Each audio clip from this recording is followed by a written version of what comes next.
So guys, I find this super interesting. I'm just already starting off so much faster. I hit 175 with one hand. So I've gone up 25 miles an hour with my one-handed speed. And then with two hands, I got to 152. That's like faster than I was with one hand last week. So that's kind of hard for me to believe. But this training works, I'm telling you. So now I'm gonna start hitting some golf balls. I'll do some swings with just the driver just to see where we're at. I'm just trying to pace myself because, you know, I still have another half an hour or so to get through.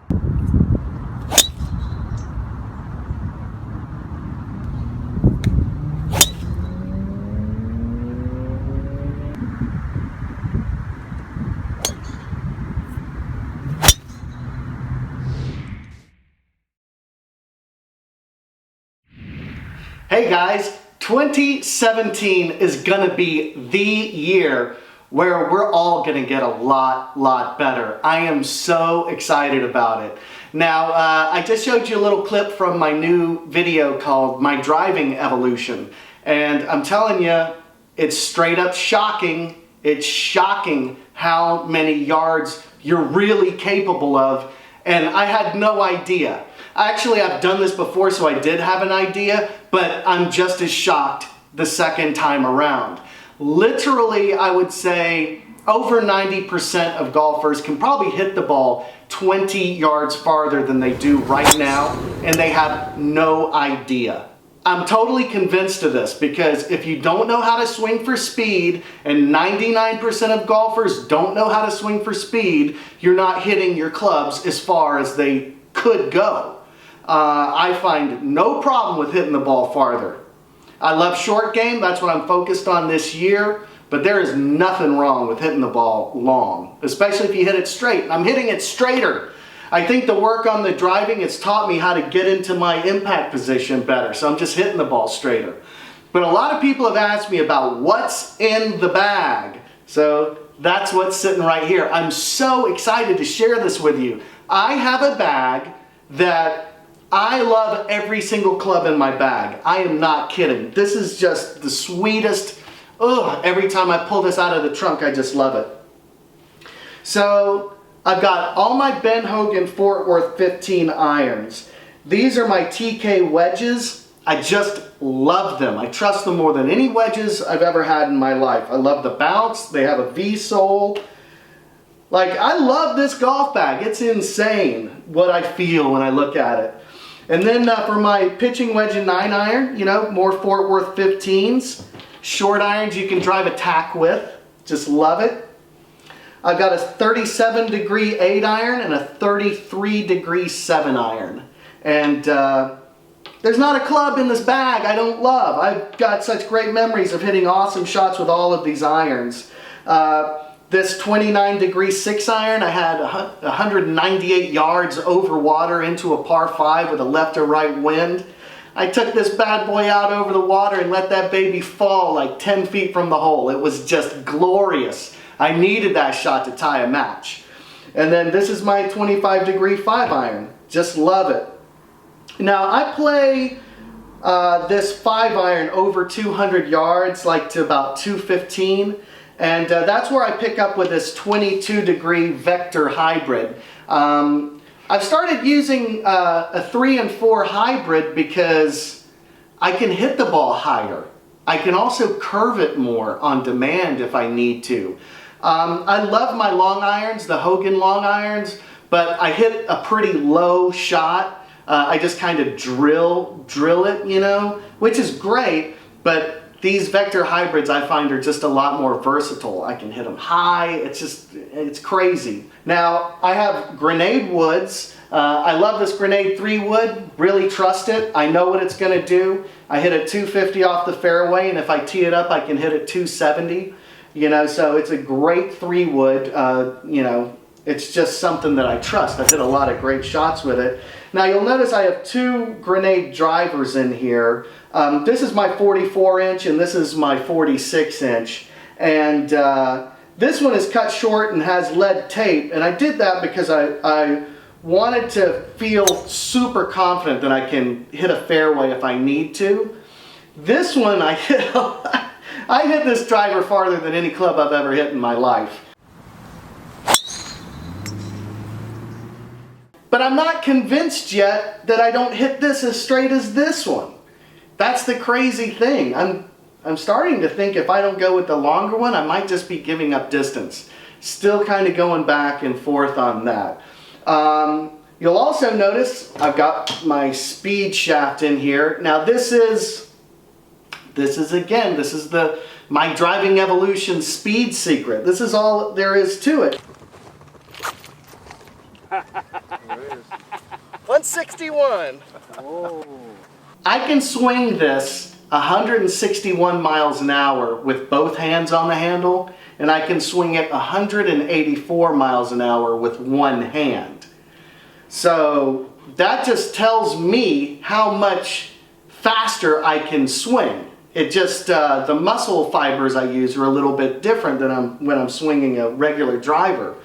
But it raises my swing speed like crazy. I picked up 16 miles an hour when I did my last training session. Actually 17 so far, because I'm going to keep doing it. It's absurd. Why don't I want to keep doing this and keep hitting it farther?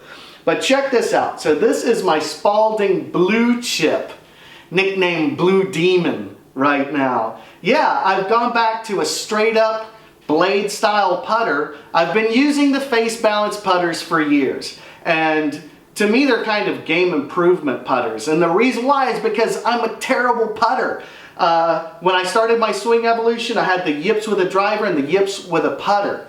Now, the face balance putters, I played my best rounds with the Ghost Spider from TaylorMade. That thing feels like it's on a track when you're putting it. It's so amazingly well balanced. It's what Jason Day uses that putter. But what I realized is I didn't get better at my golf game until I got blades, golf blades. And so I realized the same may be true with my putting. So I decided to find a blade putter, and I went with this Crenshaw style putter. You know, Jack Nicklaus, Lee Trevino, a lot of the greats putted with these kinds of putters. Serious toe hang on this bad boy. Just like I used Ben Hogan as a model, I was like, who's the best putter? I have to lick this putting thing. And so I thought, why not Ben Crenshaw? Another Ben from Texas, right? Many people consider him the best putter, you know, that there is. He's got such a smooth stroke. It looks so good. Oh my God. So I was imitating Ben Crenshaw, and that's what gave me the idea to get this putter. Now, before I started doing the Crenshaw, I always set up with fairly level shoulders like this. And I noticed that my putter would go back about the same distance as it went through. A lot of people teach this, okay? But I noticed like the putters that I like Tiger when he was killing it, and Ben Crenshaw, and even Brandt Snedeker, they kind of hit the ball, and the putter doesn't really go a long ways past the ball. The energy goes into the ball, and the club head kind of dies quicker. But I think that's because their shoulders are on more of an angle like this. When I started imitating Ben Crenshaw, I started setting up to it and feeling like this left shoulder is much higher than my right shoulder. Kind of like my full swing, to be honest with you. And just feeling the weight of the putter head. You know, where my hands, it's a very delicate instrument, as Mr. Crenshaw says. So I want to have a very light grip and feel the putter head. So I, for the first time in my life, am starting to get a handle on my distance and my lag putting. When my shoulders were level, I felt like I hit the ball. I never knew how much hit to put on a putt for, say, 40, 45, 50 feet, 30 feet. How much do you hit it? And that's why I would have such a panic attack that I'm going to three putt. Even from 20 feet, I'd be afraid of three putting. But with my right shoulder lower, my right hand is much more dominant. And for the first time, I'm feeling like, I've heard it described that, just feel like you're rolling the ball to the hole. How much would you put on it? Now I have so much more feel in my right hand, and having a putter that releases itself. Now there's another inspiration to this. Tiger Woods said he went back to his old Scotty Cameron and he made so many birdies in the Hero World Challenge. I think he was second in the field. That's crazy after not playing for like a year and a half. But he said his old Scotty Cameron, the toe would release itself. And I was like, I thought you don't want the toe to release. That's why I have a face balanced putter. So that's what started the whole thing, where I started thinking about Ben Crenshaw and what have you. So now I have a toe that releases itself. But in the words of Lee Trevino, this toe will cover for you. So I've never been so excited about starting a new season.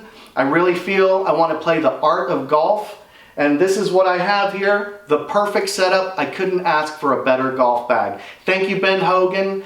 Thank you, Grenade. And thank you, Spalding, for this blue chip putter.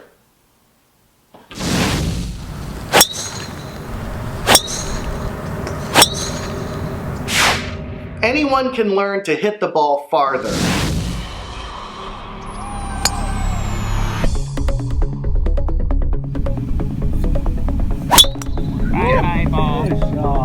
And if you're not hitting it as far as you can, you're probably not scoring as well as you could be, and you're not having as much fun. I had no idea I didn't know how to swing for speed. Now, if you don't know how to swing for speed, you're leaving tons of yardage in the bag, I guarantee it. By learning the 3 T's of distance, you'll be able to maximize your driving potential.